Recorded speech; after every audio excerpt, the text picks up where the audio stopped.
لیکن ریلیٹڈ ہیں ایک دوسرے کے ساتھ. غیبت ہے، بہتان ہے، بدگمانی ہے. اس طرح کے اینڈ پہ ہوتا کیا ہے کہ اینڈ پہ سب کو ملا کے مرکب جھوٹ ہی بنتا ہے ان کا. ہر ایک میں جھوٹ جو ہے وہ انوالو ہے، ہر ایک میں انوالو ہے. اوکے، حالانکہ اسلام نے بڑی سختی کے ساتھ منع فرمایا بدگمانی سے، جھوٹ سے اور بہتان سے.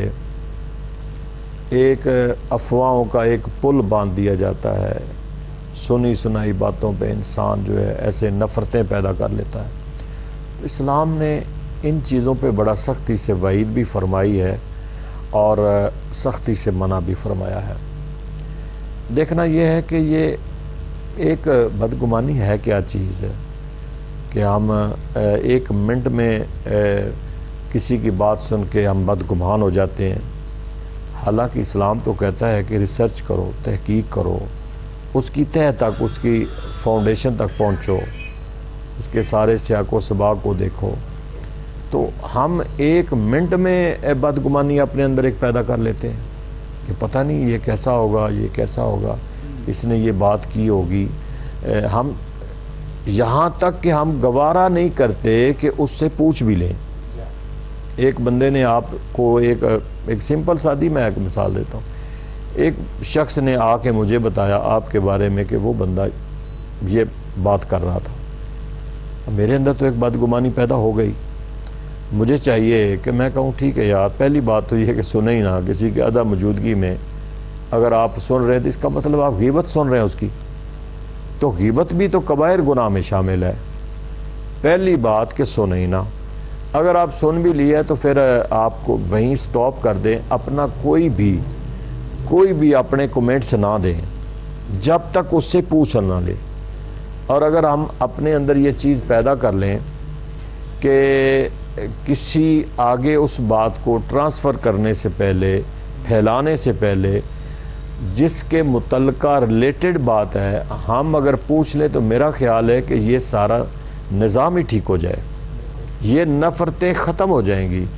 کیونکہ صاف ظاہر ہے کہ مجھ تک بات پہنچتے پہنچتے کئی درمیان میں چیزیں حائل ہو جاتی ہیں.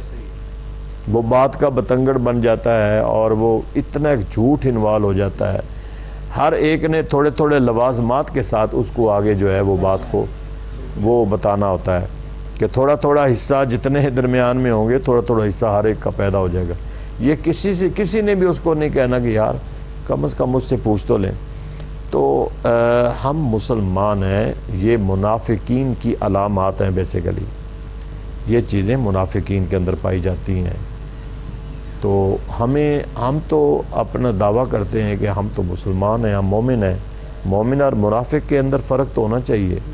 جس طرح مومن اور منافق کے اندر نماز جو ہے اور مومن اور کافر کے اندر نماز فرق ظاہر کرتی ہے، اسی طرح مومن اور منافق کے اندر یہ چیزیں جو ہیں یہ ایک فرق بتاتی ہیں کہ یہ مومن ہے اور یہ منافق ہے. منافق کے اندر جھوٹ بہت زیادہ ہے، غیبت ہے، برائی ہے. یہ چیزیں ساری علامات اس کے اندر پائی جاتی ہیں. کافروں کے اندر کافروں کے تو یہ نیکیاں تصور کی جاتی ہیں، اور جو ہمارا گناہ ہے وہ کافر کی نیکی ہے. صاف ظاہر ہے کہ وہ اس کو نیکی سمجھ کے کرتا ہے، ہم اس کو گناہ سمجھ کے کرتے ہیں.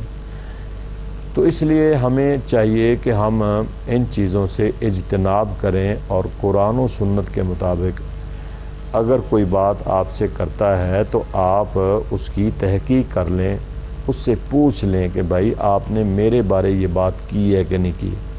اس سے آپ کا مسئلہ حل ہو جائے گا. دوسرا آپ کا سوال تھا کہ یہ سوشل میڈیا پہ یہ ہوائیں، یہ فضائیں، یہ آندھییں، یہ طوفان، یہ کوئی آج نئی بات نہیں ہے. پہلی بات تو یہ ہے، یہ شروع سے ہی ہے. یہ ان کا آندھی کا، طوفانوں کا، سیلاب کا اور یہ زلزلے، یہ سارا نظام، یہ سلسلے جو ہیں یہ شروع سے چل رہے ہیں. جب سے انسان بنا ہے یہ آ رہے ہیں. کہیں عذاب کی صورت میں آتی ہیں، کہیں کوئی امتحان تمہارا لیا جاتا ہے. لیکن آگے جو اس کا سوال ہے وہ یہ ہے کہ جو آج ہر ایک دعائیں بھی بتا رہا ہے جیسا کہ آپ نے مجھے بتایا اور وظیفے بھی بتا رہے, کیا ہم ان چیزوں کو دیکھ کر ہی ایمان لائے ہیں یا ان چیزوں کو دیکھ کر ہم توبہ طائب ہوں گے یا استغفار کریں گے, یا ہم ان چیزوں کو دیکھ کر ہم دوسرا نمازیں پڑھیں گے, نوافل پڑھیں گے, قرآن پڑھیں گے, گریہ زاری کریں گے, اللہ ہمیں معاف کر دے یہ طوفان آ گیا. ان چیزوں کو دیکھ کر ہم پہلی بات تو یہ کہ ایمان نہیں لائے. ہم نے تو اپنے رب کو بھی نہیں دیکھا, زبان مصطفیٰ سے سنا کہ رب ہے تو ہم نے مان لیا. ہم اس دنیا کے تو اپنے نبی کو بھی نہیں دیکھ سکے. ہمارے تک تو 1400-1500 سال گزر گئے ہیں. ہم تو ہمارے اکابرین اسلاف نے اور قرآن مجید جو آج ہمارے پاس اصلی شکل میں صورت میں موجود ہے ہم اس کو پڑھ کے مان لائے. تو اس لیے یہ چیزیں آتی رہی ہیں اور آتی رہیں گی. ہم صرف جب یہ کوئی ایسا سلسلہ ہو تو ہم توبہ طائب نہ ہو. انسان کو ہر وقت توبہ کرنی چاہیے.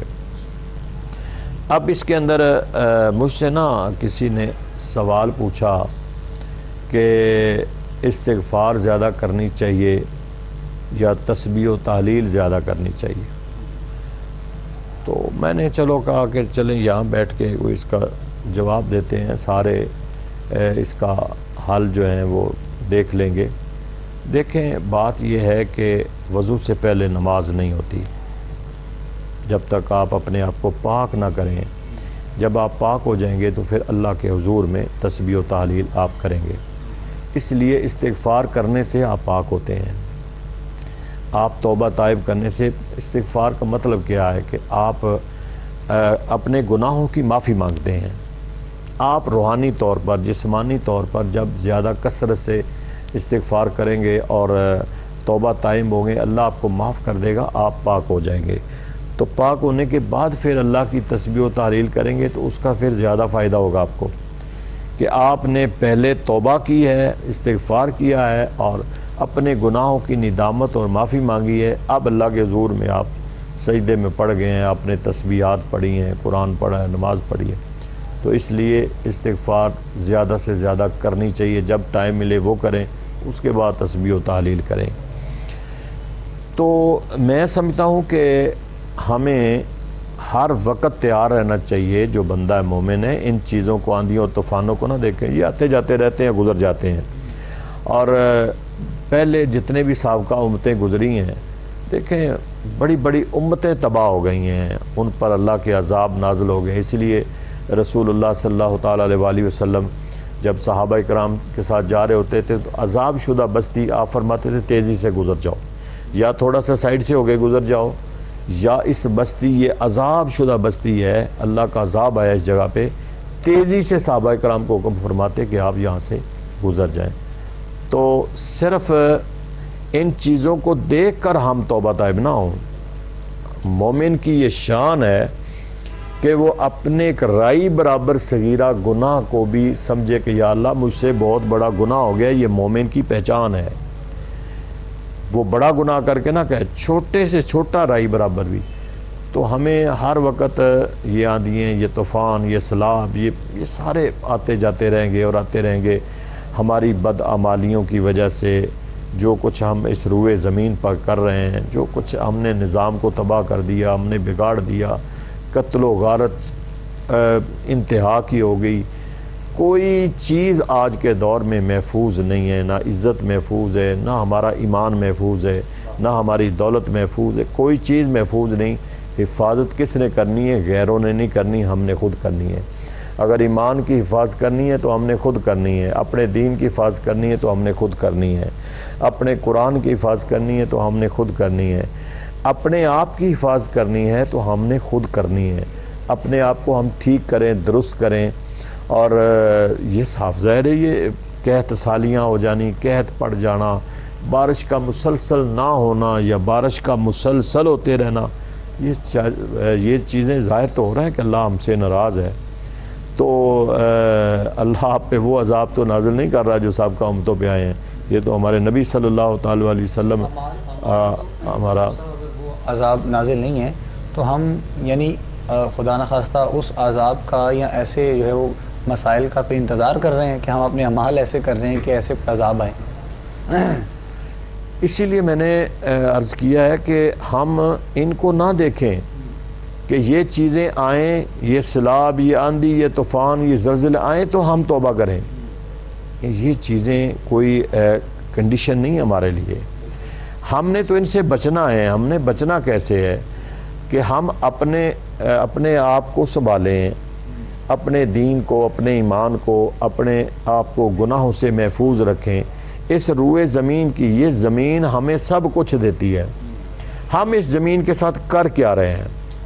یہ زمین جو ہے، جتنا اناج ہے، جتنا رزق ہے، وہ سارا اس روئے زمین سے ہمیں ملتا ہے. پانی ہمیں زمین سے ملتا ہے. ایک گھنٹے کے لیے بند ہو جائے تو آپ سارے لگے جائیں گے. جتنا رزق ہے وہ زمین سے ملتا ہے، جتنا پھل ہے وہ زمین سے ملتا ہے. ہم اس زمین کے ساتھ کیا کر رہے ہیں؟ کیا کرتے ہیں؟ ہر وہ برائی جس برائی کی وجہ سے یہ زمین بیچاری پھٹ جاتی ہے، پناہ مانگتی ہے اللہ سے، ہر وہ برائی ہم اس روئے زمین پر کرتے ہیں. تو اس لیے ہمیں یہ نہیں ہے کہ یہ کوئی زلزلے اور طوفان آئیں تو ہم توبہ کریں، ہم استغفار کریں، ہم مساجد کے اندر چلے جائیں. اس کا مطلب یہ ہے کہ ہم اس سے ڈر کے اور موت سے ڈر کے کر رہے ہیں نا. جب یہ طوفان ختم ہو جائیں گے پھر تو ہمیں ڈر ہی کوئی نہیں ہے، پھر ہم کرتے رہیں گے. تو اس لیے میں سمجھتا ہوں ناظرین کو گزارش ہی کرتے ہیں، ہم یہاں بیٹھ کے آپ سے ریکویسٹ کر سکتے ہیں کہ ہمیں ہر وقت اللہ سے ڈرتے رہنا چاہیے اور اپنی موت کو یاد کرنا چاہیے. نبی کریم صلی اللہ تعالی علیہ وسلم نے فرمایا مومن کی شان ہے کہ وہ کثرت سے موت کو یاد کرے. جب ہم موت کو یاد کریں گے تو پھر ہمیں پتہ ہوگا کہ ہم نے جانا بھی ہے یہاں سے. ہماری برزخی زندگی آگے سے شروع ہوگی. تو جب ہمیں موت آ جائے گی تو یہ سارا کچھ ہمارے بڑے چھوڑ گئے ہیں، کوئی چیز ایک ساتھ نہیں لے کے گئے ہیں، سب کچھ اسی طرح ہے. یہ سارا نظام اسی طرح رہے گا، پر ہم نہیں ہوں گے. ہم آگے کسی کو جواب دے ہوں گے، ہم حساب و کتاب سے گزر رہے ہوں گے. کون آئے گا؟ الخلاء یومئذ بعضهم لبعض عدو. تمہارے بڑے گہرے سے گہرے دوست بھی تمہارے دشمن ہو جائیں گے. یہ جو آج کل ہم بڑے کہتے ہیں نا، یہ میرا بڑا دوست ہے، یہ میرا بڑا دوست ہے، یہ میرا بڑا دوست ہے. یہ پتہ کیا ہے؟ یہ ہم آخرت کا سمجھ کے نہیں دوست بناتے، یہ ہم دنیا سمجھ کے دوستی کر رہے ہیں. یہ دنیا کے ناطے سے دوستی ہے. یہ ہمارے دوست ہیں جی. یہ دوست آگے جا کیا ہوں گے؟ الخلاء یومئذ بعضهم لبعض عدو. یہ آگے جا کے تمہارے دوست، یہ جو دنیا کے دوست ہیں نا، یہ بڑے تمہارے آگے سے جا کے دشمن ہوں گے، بڑے سخت قسم کی مخالفت کریں گے. آج ہم ہر اپنے اچھے برے کام میں دوستوں کو رکھتے ہیں. اچھے تو دوست بنانے چاہیے. صحبت صالح ترا صالح کو نا، اچھے لوگوں کی صحبت تمہیں اچھا بناتی ہے اور برے لوگوں کی صحبت تمہیں برا بناتی ہے. لیکن یہ نہیں ہے کہ ہر سارا کچرا اٹھا کے تو سارے ہی آپ کے دوست ہیں. یہ دنیا کے دوست ہوں گے، روز قیامت یہ آپ کے بڑے زبردست دشمن ہوں گے. دنیا میں ایسے دوست اور روز محشر جو ہے وہ یعنی یقیناً اس طرح علامہ صاحب فرما رہے ہیں کہ کوئی بھی جو ہے وہ اس مشکل میں جو ہے وہ کام آنے والا نہیں ہوگا، اور کام آنے والی، پکارنے والی صرف ذات اللہ رب العزت کی ذات ہوگی. تو دنیا میں ہی بہت سی ایسی چیزیں انسان کو دکھائی جاتی ہیں، ہم ان چیزوں سے گزر رہے ہوتے ہیں اور ہم ان چیزوں میں ہیں. مطلب ابھی میں یہ سمجھتا ہوں کہ ہم ان میں موجود ہیں. یعنی آئے دن کوئی نہ کوئی مسئلہ، کوئی نہ کوئی پریشانی، کوئی نہ کوئی ٹینشن اس حوالے سے، کبھی سیلاب کی صورت میں، کبھی زلزلے کی صورت میں، اور کبھی جو ہے وہ کسی چیز کا بحران ہے، کبھی کسی چیز کا بحران ہے. تو یہ سارے معاملات ہم اسی میں ہیں، ہم اسی میں زندگی گزار رہے ہیں، ہم اس معاشرے کا حصہ ہیں کہ جہاں پر ایسے معاملات ہیں. لیکن حقیقت تو یہ ہے کہ ان ساری چیزوں کو دیکھتے ہوئے، ان ساری چیزوں کو سمجھتے ہوئے، سنتے ہوئے بھی اگر ہم نے اپنے آپ کو بدلنے کی کوئی کوشش کی ہے، ہم نے اپنے آپ کو کچھ بدلا ہے، اپنی زندگی کو بدلا، اپنے معاملات کو بدلا ہے، تو وہ سب کہاں ہے؟ ہم نے اپنے لیے کیا کیا ہے؟ یہ ساری چیزیں، یہ ساری باتیں صرف جو ہے وہ محراب و منبر تک ہیں، یا پھر پیغامات پہنچانے تک ہے، یا پھر کوئی اس پہ امپلیمنٹ، کوئی عمل بھی ہمیں نظر آتا ہے. تو خدا را ایک تو یہ ہے کہ اگر کوئی ایسا معاملہ ہے، مطلب یہ سارے کام ہیں، یہ ایک آپ بھی جانتے ہیں کہ ایک ڈپارٹمنٹ ہے خاص محکمہ موسمیات کے حوالے سے، یہ ان کا کام ہے کہ وہ جو ہے وہ احوال بتاتے ہیں اور سارے معاملات ہیں، اور احتیاطی تدابیر کا بھی بتانا ان کا کام ہے، اور وہ بتاتے ہیں، بتا بھی رہے ہیں۔ لیکن یہ جو ہمارا سوشل میڈیا ہے، ہمارا فیس بک، واٹس ایپ، یہ سارے جو ایپس ہیں جن کے ذریعے ہم لوگوں کو پریشان کرتے ہیں، لوگوں کو مبتلا کرتے ہیں یہ سوچنے پر کہ اللہ جانے اب کیا ہونے والا ہے، اللہ جانے اب کیا ہوگا، کیسے ہوگا، تو ان چیزوں سے ہمیں بچنا ہے، اور بغیر کسی تحقیق کے خدا را ایسی چیزوں کو پھیلانے سے بھی جو ہے وہ آپ لوگ جو ہے وہ اپنے آپ کو پرہیز کریں ایسے معاملات سے۔ کسی بھی ایک چیز کو آپ لوگ جب آگے پھیلا دیتے ہیں تو وہ اگر کسی تک پہنچ گئی ہے، اور اگر کسی نے ریئیکشن لے لیا اس کے اوپر کوئی بھی، تو آپ یہ سمجھیے گا، یہ سوچئے کہ آپ اپنے لیے ایک بہت بڑا ذخیرہ گناہوں کا اکٹھا کر رہے ہیں، جس کا پتہ تک نہیں چلتا ہے، محسوس بھی نہیں ہوتا ہے، معلوم بھی نہیں ہوتا ہے ہم لوگوں کو۔ بس ایک چھوٹے سے کلک کرنے کے بعد بالکل چند سیکنڈز بھی نہیں لگتے ہیں ایک جو ہے وہ کچھ مطلب شیئر کا جو ہے وہ دبانے کے لیے۔ تو اسی لیے خدا را ان چیزوں سے باہر نکلیں، اپنے معاملات کو بہتر کریں، اور جو اللہ رب العزت کی پناہ میں ہوتا ہے، جو روحانیت کے حصار میں ہوتا ہے، وہ ان سب چیزوں سے دور ہوتا ہے۔ تو اسی لیے بدگمانی اور کسی کے بارے میں سوچنا بغیر کسی تحقیق کے، یہ مومن کا شیوا نہیں ہے، اور الزام تراشی، یہ سارے معاملات ایسے بہتر نہیں ہیں۔ آپ لوگ ان سب چیزوں سے بچا کریں۔ ہماری کوشش ہوتی ہے، چونکہ ہم ساتھ ساتھ موجودہ اعتبار پہ جو چیزیں چل رہی ہوتی ہیں، حالات کے حوالے سے ان پر بھی ڈسکس کر رہے ہوتے ہیں، کچھ ہم ساتھ ساتھ جو ہے وہ موضوع پر بھی بات کر رہے ہوتے ہیں۔ تو آج کے پروگرام میں جو موضوع ہے جس پر بات کی جا رہی ہے، یہ بدگمانی ہے، یہ وہم ہے، اور جو ہم لوگ خود سے جو ہے وہ سوچ لیتے ہیں، اپنے جو ہے وہ دل میں ایک چیز کو بٹھا لیتے ہیں۔ ان چیزوں سے ہمیں باہر نکلنا ہے۔ باہر نکلنے کے لیے طریقہ کار علامہ صاحب بتا رہے ہیں، انشاءاللہ مزید بھی ساتھ ساتھ ہم کنٹینیو کر رہے ہیں اپنی گفتگو کو، اور ایسے چیزوں سے، ایسے لوگوں سے اگر علامہ صاحب کوئی شخص جو ہے وہ اپنا اتنا حق ادا کر رہا ہے، یعنی وہ کسی کو اپنے جو گیدرنگ کے لوگ ہیں، اس کے ارد گرد کے لوگ ہیں، دوست احباب ہیں، وہ ان کو منع کر رہا ہے کسی ایسے کام سے، تو وہ اپنا حق یہ سمجھ کر ادا کر رہا ہوتا ہے۔ وہ کہتا ہے کہ میں نے اپنا کردار معاشرے میں یہ ادا کیا ہے کہ میں نے فلاں کام سے فلاں جگہ پہ فلاں وقت پہ فلاں لوگوں کو روکا ہے۔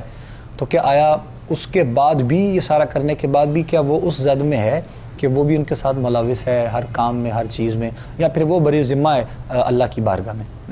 دیکھیں جی، ایسا نہیں ہوتا کہ کسی کی نیکی کو اللہ تعالیٰ ضائع فرما دے، تے ان الحسنات یذہبن السیئات، ایسا نہیں ہوتا۔ دیکھیں، آپ کے سامنے اگر کوئی برائی ہو رہی ہے اور آپ منع کر رہے ہیں، آپ تو بری ذمہ ہو گئے۔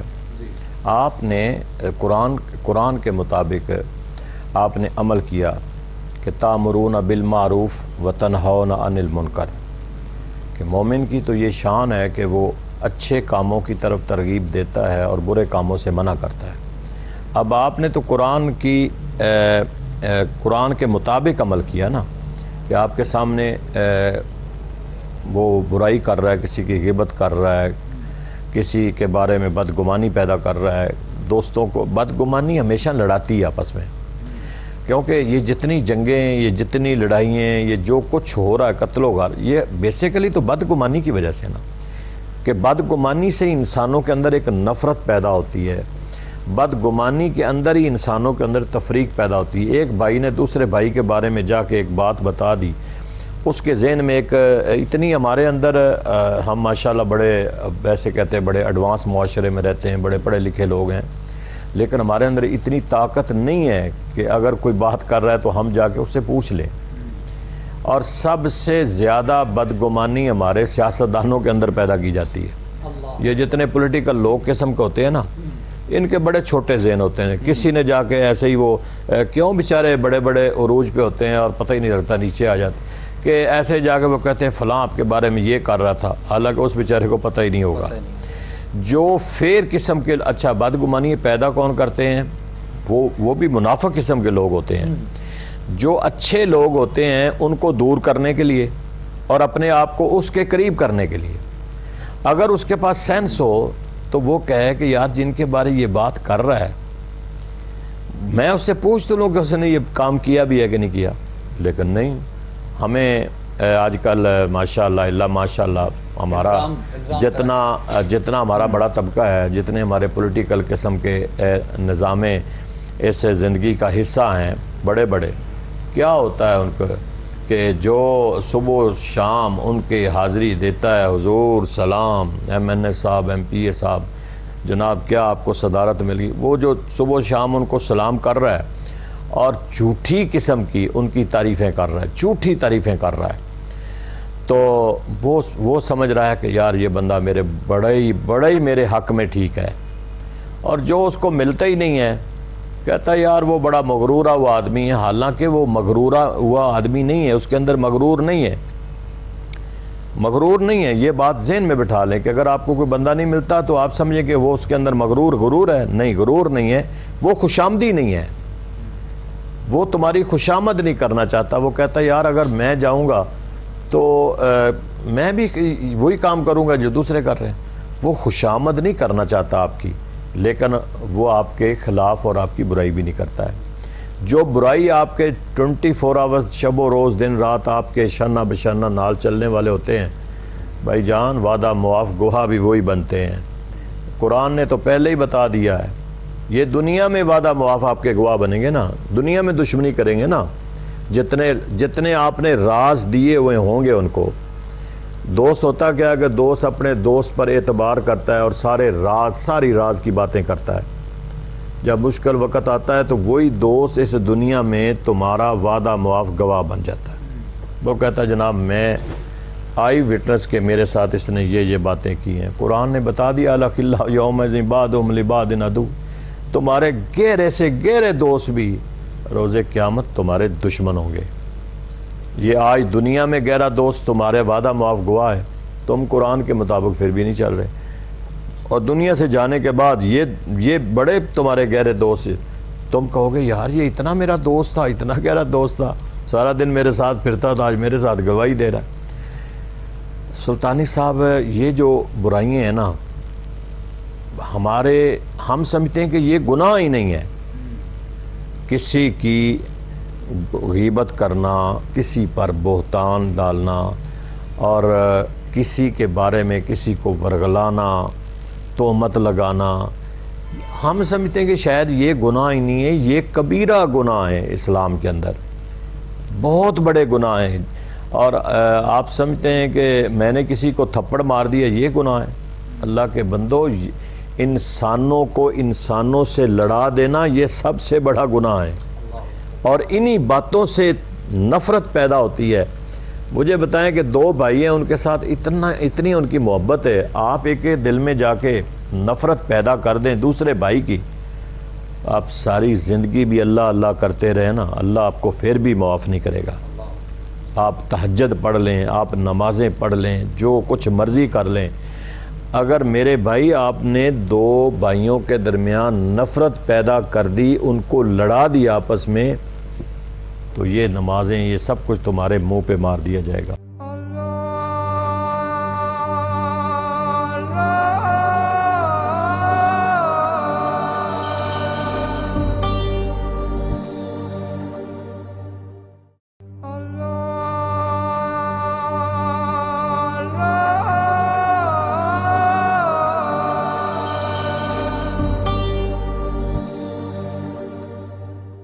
جو آپ نے بات کہی ابھی، اس کے دو پہلو ہیں میں یہ سمجھتا ہوں ہمارے اس معاشرے میں، اور اس کی وضاحت بہت ضروری ہے۔ نمبر ایک تو یہ جو آپ نے بیان کیا کہ جس نے دو بھائیوں کے درمیان کوئی ایسا معاملہ کیا، وہ تو کر رہا ہے یہ سوچ کر، اس کے دل میں نیت بھی یہی ہے کہ میں نے یہ کام کرنا ہے۔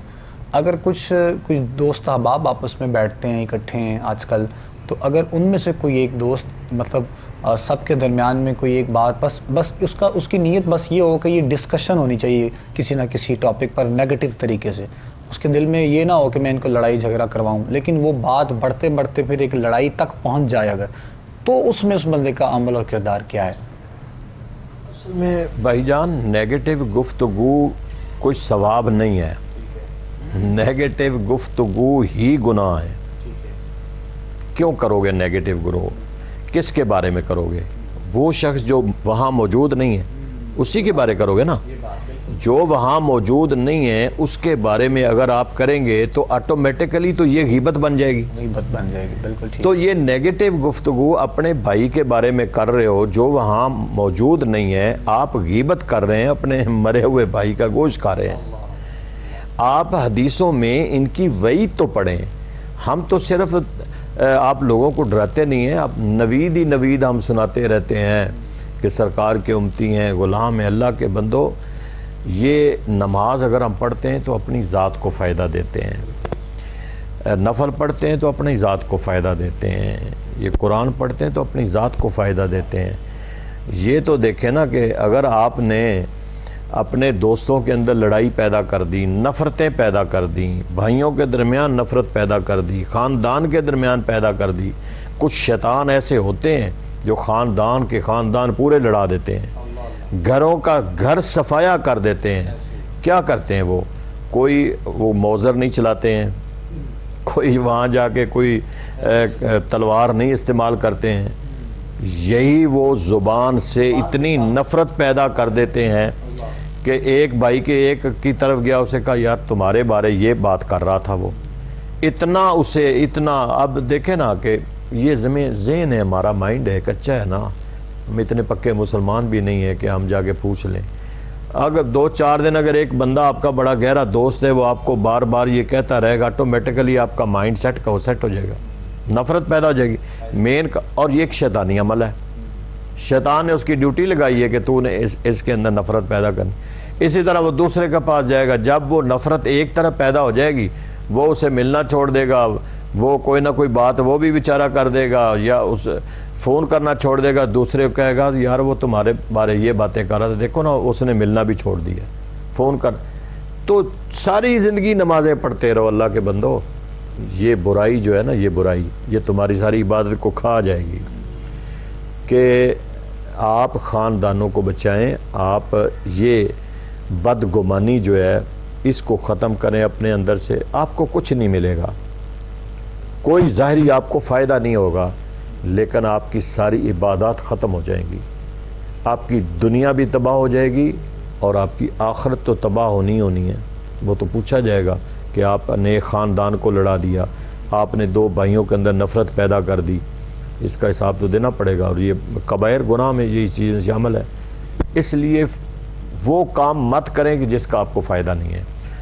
ہاں دیکھیں نا, اسلام نے کتنا اصول خوبصورت بتایا کہ جنت لینی ہے 2 بھائیوں کے درمیان صلح کرا دیں. جنت لینا آسان ہے, اتنا آسان ہے. آپ قرآن و سنت پڑھیں تو صحیح, 2 بھائیوں کے درمیان صلح کرا دیں, جنت مل جائے گی. 2 خاندان کے درمیان صلح کرا دیں, جنت مل جائے گی. جنت ماں باپ کی زیارت کر لیں, جنت مل جائے گی. چھوٹوں پر شفقت کریں, بڑوں کا احترام کریں, جنت مل جائے گی. اچھے اخلاق پیدا کر دیں, اچھے اخلاق پہ گفتگو فرمائیں, جنت مل جائے گی. جنت تو اللہ رب العالمین نے اپنے محبوب کے صدقے ایسے تقسیم کی ہے کہ حضور مدینے میں رہ کر جنت ہی تو بانٹتے رہے ہیں, اور بھی جس نے جنت لینی ہے لے لو.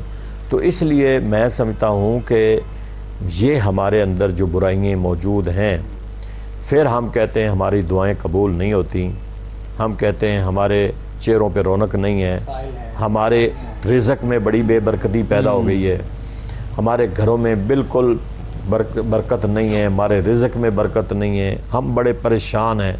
لیکن کبھی سوچیں بیٹھ کے کہ میں کرتا کیا ہوں. یہ چیزیں چھوڑ دیں. ہر بندہ اپنے ضمیر سے ایک وعدہ کر لے کہ میں نے جھوٹ نہیں بولنا. یہ ساری برائیوں کی جڑ جھوٹ ہے. جھوٹ چھوڑ دیں, چاہے آپ کو نقصان ہی کیوں نہ ہو.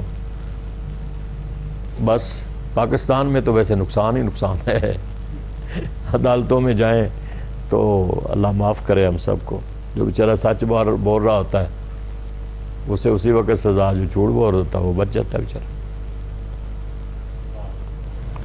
یعنی یہ سارے معاملات جو ہیں وہ جو حقیقت جو بیان کر رہے ہیں جناب قبلہ سہروردی صاحب, تو کسی ایک طبقے کی بات نہیں ہے, ہر جگہ ہی ہے, کوئی اسپیسیفک نہیں بات کی جا رہی.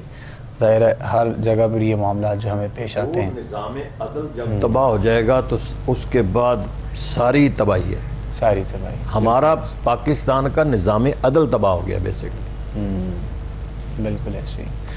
ٹوٹل فلاپ ہے نیچے سے لے کے اوپر تک ٹوٹل. لیکن معاشرے میں بھی تو رانا صاحب یہ چیزیں مرتب ہو چکی ہیں. سر معاشرے سیدھے ہی نظام عدل سے ہوتے ہیں. معاشروں کا بگاڑ وہاں ہوتا ہے جہاں نظام عدل نہ ہو. جہاں نظام عدل ہوتا ہے وہاں معاشرے تباہ ہوتے ہی نہیں ہیں، معاشرے ٹھیک ہو جاتے ہیں. ایک کو سزا ملے گی سب ٹھیک ہو جائیں گے. یہاں پر اگر کوئی ایسے معاملات ہو جائیں اور جو ہو رہے ہیں دکھتا ہے، ظاہر نظر بھی آتا ہے، لیکن یقیناً ہم سب کو جو ہے وہ اس بارگاہ میں پیش ہونا ہے. تو وہاں پر جا کر تو کوئی ایسا معاملہ نہیں ہوگا. جس نے جو کیا ہے اس نے اس کا حساب دینا ہے اس چیز کا. اور انسان کو اپنے لیے جس طرح ابھی علامہ صاحب فرما رہے تھے کہ موت کو انسان کو اس انداز میں یاد کرتے رہنا چاہیے، کیونکہ ہمارے ہاں جب ہم لوگ چیزوں کو بہت پیچھے کر دیتے ہیں، ساری چیزیں بھول کر اپنی زندگی کے معاملات میں آگے بڑھ جاتے ہیں، تو پھر ہمارے لیے مسائل ہوتے ہیں، پریشانیاں ہوتی ہیں، ساری چیزیں. تو بہرحال ان چیزوں سے ہمیں بچنا ہے آج کے دور میں بھی، اور ہر آنے والے دور میں بھی ہمیں ان چیزوں سے بچنا ہے تاکہ زندگی کے معاملات جو ہے وہ ہمارے بہتر ہو سکیں. اور اس کے ساتھ ساتھ ہم چونکہ کوشش کر رہے ہوتے ہیں پروگرام استخارہ میں کچھ ایسے ہی موضوعات پر بات کی جائے اور اس پہ رہنمائی آپ لوگوں کی جائے. اور اس کے علاوہ یہ ساری چیزیں جب اکٹھی ہو جاتی ہیں تو پھر مسائل، پریشانیاں، یہ سب کچھ ہوتا ہے، جس طرح ابھی قبلہ سہروردی صاحب جو ہے بات فرما رہے تھے. تو خدا را ہمیں ان سب چیزوں سے بچنا ہے، اپنے دوستوں کو بھی بچانا ہے، ارد گرد کے لوگوں سے بھی ہمیں اپنے معاملات بہتر کرنے ہیں. اور کیا ہی اچھا ہو کہ معاشرے میں اور کسی گیدرنگ میں، کسی گروپ میں ہم جو دوست احباب کا ہے وہ گھر کا ہو، گھر کا ماحول ہو، فیملی کا گروپ ہو، جس طرح علامہ صاحب نے باتیں کہیں، کیا بہتر ہو اور کیا ہی اچھا ہو کہ ہم نیگیٹو چیزوں کو پھیلانے کی بجائے جو ہے وہ پازیٹیو جو ہے وہ معاملات کو پھیلائیں اور صحیح معنوں میں جو ہے وہ ہم اس جو ہے وہ کا کردار جو ہے ہم ادا کریں، تاکہ ہمارے لیے روز محشر جو ہے وہ کوئی ایک چیز تو ہو علامہ صاحب کہ جب کبھی جو ہے وہ میزان پر جو تلنے لگے اعمال، تو اگر کوئی معاملہ کم ہو تو یہ محسوس ہو، وہ جس طرح دنیا میں ہوتا ہے نا، ہمیں پتہ ہوتا ہے کہ ہم نے ایکسٹرا کچھ رکھا ہوا ہے، تو ہمیں یہ تھوڑا سا جو ہے وہ اس حوالے سے تسلی ہو جائے کہ ہمارے وہ اعمال ابھی باقی ہیں کہ ہم نے اگر کسی کے ساتھ کوئی اچھائی کی ہے یا کسی کے ساتھ کوئی اچھا عمل ہم نے کوشش کی ہے کرنے کے لیے، یہ بھی ہمارے لیے تو ان اچھے اعمال کو اور روز محشر کے لیے ان ایکسٹرا چیزوں کو اکٹھا کرنے کے لیے مومن کے لیے کیا حکم ہے اور کیا ہونا چاہیے، میں چاہوں گا یہ بھی بتا دیں. اور اسی کے ساتھ پھر ساتھ میں انشاءاللہ کچھ آج کے دن کے حوالے سے وظائف بھی جس طرح ہم روز بات کرتے ہیں وہ بھی تھوڑے سے ضرور بتائیے گا. یہ جو لوگوں کا کنسیپٹ ایک جس طرح ہم نے شروع میں بات کی، مطلب جتنی بھی آفات و بلیات ان سے بچنے کے لیے کچھ تھوڑے سے ضرور دیکھیں. سلطانی صاحب بڑے کم لوگ ہوں گے جو اپنا انفرادی جو ہے نا وہ حساب دیں گے. میجورٹی میکسیمم لوگوں نے اجتماعی حساب دینا ہے. ہم معاشرے میں سروائیو کر رہے ہیں. جس طرح ہماری فیلڈ ہے، ہم نے بھی بے شمار، ہم اگر تبلیغ کر رہے ہیں تو ہم نے حساب دینا بے شمار لوگوں کا. اسی طرح قاضی ہیں، انہوں نے حساب دینا ہے. اسی طرح جتنی کسی کی ذمہ داری کو رسپانسبل ہے، کلکم رائی و کلکم مسئول عن رعیتہ، کہ ہر ایک نے اپنی رعیت کے بارے میں اس سے پوچھا جائے گا اور وہ حساب دے گا. حقوق العباد کی معافی نہیں ہے. دیکھیں ہم تو مسلمان ہیں، ہم تو اللہ چاہے تو چاہے ساری زندگی گناہوں میں گزری ہو، وہ معاف کرنے پہ ہے تو اس کسی سے اس نے پوچھنا تو نہیں ہے نا.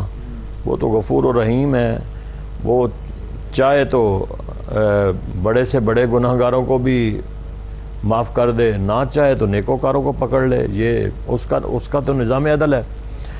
تو اس لیے حقوق العباد کی معافی نہیں ہے. یہ ساری چیزیں حقوق العباد میں آتی ہیں. ہم کسی کا حق تلف کرتے ہیں، ہم کسی کی غیبت کرتے ہیں، ہم کسی کی برائی کرتے ہیں، ہم ان چیزوں پہ جاتے ہیں. تو بیسیکلی یہ چیزیں جو ہیں یہ ہمیں وہاں جا کے یہ نہیں ہوگا کہ ہمارا یہ کوئی اچھا عمل ہے. ہم ان چیزوں سے بچیں بیسیکلی. کہ ہم حقوق و لباد جو ہیں ان کو کم از کم جتنا میکسیمم پورا ہو سکے ہمیں کرنا چاہیے. یہ چھوٹے چھوٹے جو ہم برائیاں کر رہے ہیں جن کا ہمیں احساس ہی نہیں ہوتا، ایسے دوستوں میں بیٹھے ہوئے ایسے ہی ہم برائیاں شروع کر دیتے ہیں، تو یہ ہمارے برائیاں کھاتے میں پڑ رہی ہوتی ہیں. اسی طرح ہم اپنی لذت کے لیے جھوٹ در جھوٹ بولتے ہیں، برائی ہم حاصل کر رہے ہوتے ہیں. بہتان لگا دینا ناجائز کسی کے اوپر، تو بدگمانی پیدا کر دینا، لڑا دینا دوستوں کو، یہ سارے شیطانی عمل ہیں. تو ان چیزوں سے ہمیں بچنا چاہیے، اور اللہ کی رحمت ہمیں ہر وقت جو ہے وہ طلب کرتے رہنا چاہیے. آقا کریم صلی اللہ تعالیٰ علیہ وآلہ وسلم ایک ایسی عبادت ہے کہ جس پر ہم کم از کم بھروسہ بھی کر سکتے ہیں، وہ ہے نبی کریم صلی اللہ تعالیٰ علیہ وآلہ وسلم کی محبت اور آپ پر درود و سلام پڑھنا. حضور پر کثرت سے درود شریف پڑھتے رہا کریں، اور یہ درود کے صدقے اللہ ہمیں معاف کر سکتا ہے. ہمارے عمل کوئی اتنے اچھے نہیں ہیں کہ ہم ان پہ بڑا کوئی مان کر سکیں کہ ہمارے عمل اچھے ہیں. عمل اچھے نہیں ہیں. اچھا کرنے کی کوشش کریں، جتنا جہاں سے بچ سکتے ہیں وہاں سے تو بچنا چاہیے انسان کو. کہ یہ بظاہراً ہم سمجھ رہے ہیں کہ یہ ہم ایک لذت پیدا کر رہے ہیں، لیکن لذت نہیں ہے، بیسیکلی یہ ایک گناہ پیدا ہو رہا ہے. تو اس لیے ہمیں سلطانی صاحب ان چیزوں سے محفوظ رہنا چاہیے. ہر وقت استغفار کیوں ہے کہ نبی صلی اللہ تعالیٰ علیہ وآلہ وسلم جو ہیں وہ کثرت سے استغفار کرتے تھے. کیوں کرتے تھے؟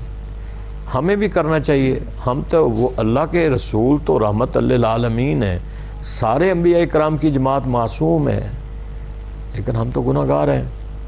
اگر پیغمبر کر سکتے ہیں تو ہم کیوں نہیں کر سکتے؟ ہمیں تو پیغمبروں کی پیروی کرتے ہوئے، ان کی اتباع کرتے ہوئے زیادہ سے زیادہ، کیونکہ ہم گناہ گار ہیں، زیادہ سے زیادہ جتنی استغفار کریں گے ہم اللہ سے معافی مانگ رہے ہوتے ہیں بیسیکلی. تو استغفار کرتے رہیں سارا دن، جتنا جہاں ٹائم ملے استغفار کریں، اللہ سے معافی مانگیں اپنے گناہوں کی. یا اللہ مجھے معاف کر دے، استغفر اللہ ربی من کل ذنب واتوب الیہ. مطلب ہے کہ آپ معافی مانگیں اللہ سے کہ اللہ مجھے معاف کر دے، مجھے معاف کر دے. آپ معافی مانگتے رہیں. یہ ایک بیچارہ فقیر آ جاتا ہے، وہ آپ کے دروازے پہ کھڑا ہو جاتا ہے. مجھے بتائیں، آپ اسے ایک دفعہ سلام کریں گے، 2 دفعہ کریں گے، وہ کھڑا رہے گا. وہ کہے گا میں نے تو لے کے جانا. کتنی دیر آپ اس کو کھڑا رکھیں گے؟ 2 منٹ، 3 منٹ، 5 منٹ، 10 منٹ. آخر کار آپ کو دینا پڑے گا. آپ کہیں گے کہ یار اس نے تو جان نہیں چھوڑنی ہے، تو اس کو میں کچھ دوں تاکہ یہ میری جان چھوڑے. 10 روپے دے دیں گے. آخر کار وہ آپ سے لے کے جائے گا. یہ ایک دنیا کا فقیر ہے، مانگنے والا ہے. دنیا کا مانگنے والا دنیا دار سے مانگ رہا ہے. ہم دنیا دار سے نہیں مانگ رہے، ہم تو اس رب العالمین سے مانگتے ہیں. تو آپ استغفار کرتے رہے، مانگتے رہے. وہ تو غفور و رحیم ہے. اس لیے جتنا مانگیں گے اس کے خزانے میں کمی نہیں ہے. ہمارے تو پیسے کم ہو جائیں گے نا، حالانکہ کم نہیں ہوتے. اللہ کے راستے میں دینے سے پیسے کم نہیں ہوتے ہیں. جتنا آپ اللہ کے راستے پہ دیں گے نا، اللہ آپ کے پیسے اور بڑھا دیتا ہے. اللہ فرماتا ہے میں دگنے کر دیتا ہوں، بڑھا دیتا ہوں. جو میرے راستے پہ تقسیم کرتا ہے اللہ اس کے اور بڑھا دیتا ہے. یہ ہمارے ایک ذہنوں میں آ جاتی ہے، پتہ نہیں یہ 500 ہزار نکل گیا تو یہ پورا نہیں ہونا. آپ کو پتہ ہی نہیں اللہ کہاں سے آپ کے پورے کر دے گا. تو اس لیے میں سمجھتا ہوں کہ ہمیں یہ جو آپ نے پہلا ایک سوال کیا تھا کہ آج کل بڑا وہ سیلاب اور طوفان اور آندھی اور یہ ہماری بدعمالیوں کی وجہ سے یہ ہمارے اوپر تمام چیزیں آ رہی ہیں. ہمیں اللہ سے توبہ طائب ہونا چاہیے، اور صرف ان چیزوں کو دیکھ کر نہیں، موت دیکھ کر موت کو نہ یاد کریں. یہ نہیں لکھا کہ آپ موت کو دیکھیں، آپ کے سامنے کوئی موت واقع ہوگی تو پھر آپ کو موت یاد آئے. نبی صلی اللہ تعالی علیہ وسلم نے فرمایا کثرت سے موت کو یاد کیا کریں. ویسے موت کو یاد کیا کریں کہ میں نے مرنا ہے، نہ کہ موت کو دیکھ کر آپ موت کو یاد کریں. اسی طرح آپ اللہ سے توبہ طائب اپنی زندگی میں ہوتے رہا کریں. آپ کثرت سے تسبیح و تعلیل پڑھیں، آپ حقوق و لباد پورے کریں. آپ استغفار کریں، جتنا کر سکتے ہیں کریں، نہ کہ ان چیزوں کو دیکھ کر آپ کریں۔ اس کا مطلب یہ ہے کہ اگر آپ ان چیزوں کو دیکھ کر کریں گے تو پھر تو آپ ڈر گئے، آپ کہیں گے پتہ نہیں اب یہ طوفان آ گیا، میں مر جاؤں گا۔ سلطانی صاحب جنہوں نے دنیا لوٹی ہوئی ہے انہیں تو واقعی ڈر ہے، وہ کہیں گے بے ایمانی بھی کی، ہیرا پھیری بھی کی، فراڈ بھی کیا، دنیا کٹھی ساری کر بھی لی، پھر بھی ہم مرنے لگے ہیں۔ اسی لیے دنیا جو ہے نا، اس کے بارے میں کوئی اچھا کوئی رویہ نہیں ہے۔ دنیا تو دنیا ہے، لیکن یہ دنیا ٹھیک نہیں ہے۔ اس دنیا کے پیچھے جائیں گے تو ہم تباہی کی طرف جائیں گے۔ ہم آخرت کا سوچیں، اللہ کے حضور میں ہم نے پیش ہونا ہے۔ ہم اس نبی کے امتی ہیں جو تمام نبیوں کا سردار ہے، اور یہ امت تمام امتوں کی سردار ہے۔ اللہ نے فرمایا کنتم خیر امت اخرجت للناس، یہ تمام امتوں سے میں نے بہترین امت بنائی ہے۔ اب بہترین امت اپنا کردار دیکھے، بہترین امت اپنے اعمال دیکھے، بہترین امت دیکھے کہ میں کر کے آ رہی ہوں۔ تو دیکھیں ہمارے تو نبی پھر بھی رحمت للعالمین ہیں، انہوں نے تو اللہ نے اپنے محبوب کو راضی کرنا ہی کرنا ہے۔ تو حضور تو اس وقت تک راضی نہیں ہوں گے جب تک آپ کا ایک امتی بھی باہر ہوگا۔ تو اس کا مطلب یہ تو نہیں کہ ہم حضور کی بارگاہ میں بھی جا کے تو ایسے شرمندہ ہوں، ہمیں حضور کی اتباع کرنی چاہیے۔ بہت شکریہ علامہ صاحب قبلہ۔ ناظرین محترم، پروگرام استخارہ آپ لوگ جو ہے وہ دیکھ رہے، اور آج کے پروگرام کا وقت ہمارا بس اختتام کی جانب پہنچ چکا ہے۔ آج کے پروگرام میں جو گفتگو کی گئی، ہماری کوشش ہر روز کی طرح آج بھی ہم نے یہی کوشش کی کہ کچھ جو ہے وہ خاص چیزوں پر بات کی جائے، اور موجودہ حالات کے حوالے سے بھی کچھ چیزیں جن کو مینشن کیا گیا اور اس پر بھی علامہ صاحب سے گفتگو ہوئی، اور اپنے ایمان کو بہت مضبوط رکھتے ہوئے اللہ رب العزت کے تمام معاملات کو ہمیں ماننا ہے، اور اگر خدا نخواستہ کوئی ایسا مسئلہ، کوئی ایسا معاملہ ہوتا بھی ہے تو یقیناً وہی کریم ہے، وہی کرم فرمانے والا ہے، رحم فرمانے والا ہے۔ ہمیں اپنے معاملات کو اسی مطابق رکھنا ہے جس طرح ہم اپنے جو ہے وہ اپنے رب کی بارگاہ میں مانگتے ہیں، التجائیں کرتے ہیں، خواہشات پیش کرتے ہیں، اس یقین کے ساتھ اللہ رب العزت کی بارگاہ میں یہ دعا پیش کرتے ہوئے کہ مالک کائنات تمام عالم اسلام کی خیر فرمائے، سب کو اپنے حفظ و امان میں رکھے، اپنا کرم فرمائے، اپنا فضل فرمائے۔ آخر میں انشاءاللہ دعا ہوگی، جس طرح ہر روز دعا ہوتی ہے، ہمارے ساتھ آپ دعا میں شامل ہو جائیے گا، اور تمام عالم اسلام کے لیے، امت مسلمہ کے لیے، دیکھنے والوں کے لیے، سننے والوں کے لیے انشاءاللہ اس دعا میں شریک رہیے گا۔ مالک کائنات سب پر اپنا کرم فرمائے، اپنے میزبان ابو بکر سلطانی کو، علامہ صاحب کو، ہماری کوہ نور کی پوری ٹیم کو اجازت دیجیے گا۔ السلام علیکم ورحمۃ اللہ وبرکاتہ۔ بسم اللہ الرحمن الرحیم۔ اللہم صلی علی سیدنا و مولانا محمد وعلی آل سیدنا و مولانا محمد مبارک وسلم علیہ۔ اللہم ربنا آتنا فی الدنیا حسنۃ وفی الآخرۃ حسنۃ وقنا عذاب النار۔ اللہم رب اغفر وارحم وانت خیر الراحمین۔ الہ العالمین، ہماری دعاؤں کو اپنی بارگاہ میں قبول فرما۔ صدقہ کریم آقا علیہ الصلوۃ والسلام کا ہماری خطاؤں کو معاف فرما۔ یا اللہ، امت کو ہر قسم کے عذاب سے محفوظ فرما۔ یا اللہ، امت کو ہر قسم کی تباہی سے، ہر قسم کے قید سے یا اللہ محفوظ فرما۔ ہر قسم کے شر سے اس امت کو محفوظ فرما۔ الہ العالمین، جو کچھ ہم کہتے ہیں اس پر ہم سب کو عمل کی توفیق عطا فرما۔ الہ العالمین، ہمارے گناہوں کو معاف فرما۔ یا اللہ، جو بیمار ہیں انہیں شفائے کاملہ عطا فرما، پریشان عالم کی پریشانیوں کو دور فرما۔ ہم سب پہ اپنا عمل کرم فرما، فضل فرما، رحمتوں کا نزول فرما۔ حضور کا سچا اور پکا ہم سب کو غلام بنا۔ امت کی خیر فرما، پاکستان کی خیر فرما، ہر قسم کی آفات و بلیات سے ہم سب کو محفوظ فرما۔ آسمانی، زمینی، جو کچھ بھی یا اللہ کسی نہ کسی عذاب کی صورت میں ہیں، مولا ہم سب کو محفوظ فرما۔ صلی اللہ تعالی علی رسولہ الکریم وعلی آلہ و صحابہ و اہل بیتہ اجمعین برحمتک یا ارحم۔